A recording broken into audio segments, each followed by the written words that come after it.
There is a specific kind of regret that has nothing to do with dramatic failure. It is not the regret of bankruptcy. It is not the regret of losing everything in one bad decision. It is quieter than that. It is the kind of regret that arrives somewhere in your late 30s when life has settled into a pattern, and you sit down one evening and realize that a handful of small, ordinary decisions made years ago have quietly shaped the financial reality you are living in right now. Not bad decisions made in ignorance. Not reckless choices made without thought. Just normal, common, completely understandable decisions that almost everyone around you was making at the same time. Decisions that felt fine in the moment. Decisions that nobody warned you about clearly enough. This video is about 5 of those decisions. Not to create fear, not to point fingers, but because the earlier you see them clearly, the more time you still have to do something about it. The first decision is one of the most universal experiences of early adult life. You get a raise, or you land a better job. Or your income simply grows the way income tends to grow when you are young and building your career. And almost automatically, without a deliberate plan, your lifestyle grows with it. A better apartment, a newer car, nicer restaurants, more frequent travel, better clothes. Each individual upgrade feels completely reasonable. You earned more, so you spend more. That is how it is supposed to work. That is what progress looks like. But there is a term for this pattern in personal finance. It is called lifestyle inflation. And the reason it becomes a regret before 40 is not because enjoying your money is wrong. It is because lifestyle inflation tends to happen faster than wealth building. Every time income rises and spending rises with it, the gap between what you earn and what you keep stays exactly the same. Sometimes it gets smaller. The people who build real financial stability before 40 are usually not the people who earn the most. They are the people who at some point made a deliberate decision to let their income grow faster than their lifestyle. They kept the older car a little longer. They stayed in the reasonable apartment. They resisted the upgrade that was available simply because it was available. That gap between income and spending is where wealth is built. Close the gap, and you close the future. The second decision is one that most people in their 20s and early 30s make with complete confidence, believing it to be the responsible choice. They prioritize paying off all debt before they invest a single dollar. Now, there is a version of this that is absolutely correct. High-interest debt, particularly credit card debt, should be addressed urgently. The interest rates on that kind of debt are so damaging that no investment can reliably outpace them. Paying that down first is genuinely wise. But the regret that arrives before 40 is often about the other kind of debt. The student loan at 4% interest, the car payment at 3%, the moderate debt that is manageable and not emergency level. When people spend their entire 20s and early 30s directing every available dollar toward eliminating this debt before touching any investment account, they sacrifice something that cannot be recovered. They sacrifice time in the market. And as we explored in the context of compounding, time is the single most valuable ingredient in long-term wealth building. A dollar invested at 25 does not just become slightly more valuable than a dollar invested at 35.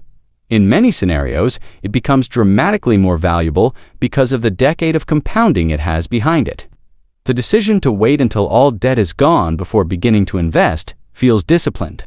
But for many people, by the time the debt is cleared, their 30s are nearly over, and the window of maximum compounding potential has quietly narrowed. The third decision is perhaps the most emotionally complex one on this list. Most people, at some point in their 20s or 30s, are offered access to a workplace retirement account, a pension contribution, an employer-matched savings plan, something where the company they work for will add money alongside whatever they put in. And a significant number of people either do not contribute at all, or contribute just enough to feel like they are participating without truly understanding what they are leaving behind. When an employer matches your contributions up to a certain percentage, that match is, in the most literal sense, free money. It is compensation you have earned that only becomes available to you when you claim it through your contribution. If you do not contribute enough to receive the full match, you are declining part of your own salary, not metaphorically, actually declining it. The reason people do this is understandable. The paycheck feels tight, the present needs feel urgent, retirement feels so far away that the emotional weight of it does not register alongside this month's rent and this week's grocery bill. But the regret before 40 arrives when people do the calculation, when they look back at 5 or 6 years of unclaimed employer contributions and understand, in real numbers, what that decision cost them. Not just the contributions themselves, but the years of compounding growth those contributions would have generated. It is one of the most quietly expensive decisions a person can make, and it rarely feels like a decision at all in the moment. The fourth decision is one that almost nobody talks about in financial conversations. Because it lives in a space, it is the decision to avoid learning about money because money feels complicated, uncomfortable, or simply uninteresting. Financial literacy is not taught meaningfully in most schools. Most families do not discuss money openly. The subject carries social awkwardness, and when young adults enter the real financial world, they often navigate entirely by instinct, by imitation of those around them, or by the default behaviors that the financial system places in front of them. This creates a gap, not a gap in intelligence, a gap in exposure. And that gap costs money in ways that are difficult to trace but very real. The person who does not understand how interest works pays more for everything they borrow. The person who does not understand how insurance works either overpays for coverage or carries dangerous gaps in protection. The person who does not understand how taxes relate to investments makes choices that are technically legal but financially inefficient.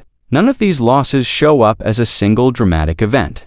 They accumulate quietly across years, and the regret before 40 is less about a specific mistake and more about a general pattern of having navigated an important system without ever properly learning the rules. The good news is that financial literacy does not require formal education. It requires curiosity and consistency. The people who change their financial trajectory are almost always the ones who, at some point, decided to treat money as a subject worth understanding rather than a source of anxiety worth avoiding. The fifth decision is the one that perhaps carries the most emotional weight because it is wrapped in relationships, identity, and the very human need to belong. It is the decision to manage money based on how the people around you are living. When your social circle begins buying homes, you feel the pressure to buy. When friends are taking annual international trips, the comparison is immediate and uncomfortable. When colleagues are driving newer cars and wearing better clothes and dining at more expensive restaurants, the gap between their lifestyle and yours does not feel like a neutral observation. It feels like a statement about where you stand. And so people make financial decisions, not because those decisions align with their actual situation or goals, but because they align with the image they need to maintain in their social environment. This is not vanity, it is psychology. Humans are social creatures. They need to belong, to not appear to be falling behind. To feel equal within a peer group, these are powerful motivators that operate largely below conscious awareness. But the financial cost of social comparison is enormous. Money spent to maintain an image is money that does not compound. Debt accumulated to keep pace with a lifestyle that does not actually reflect your income is a weight that takes years to remove. And the irony is that almost everyone in the comparison is doing the same thing. Almost everyone is spending to appear more financially comfortable than they actually are. The regret before 40 is the moment when people realize how much of their financial behavior was driven by an audience that was never really watching as closely as they imagined. These 5 decisions share something in common. None of them feel like major mistakes when they are being made. Lifestyle inflation feels like enjoying success. Avoiding investment until debt is cleared feels like responsibility. Missing employer contributions feels like a temporary choice. Avoiding financial education feels like humility. Spending to match your social environment feels like participation in normal life.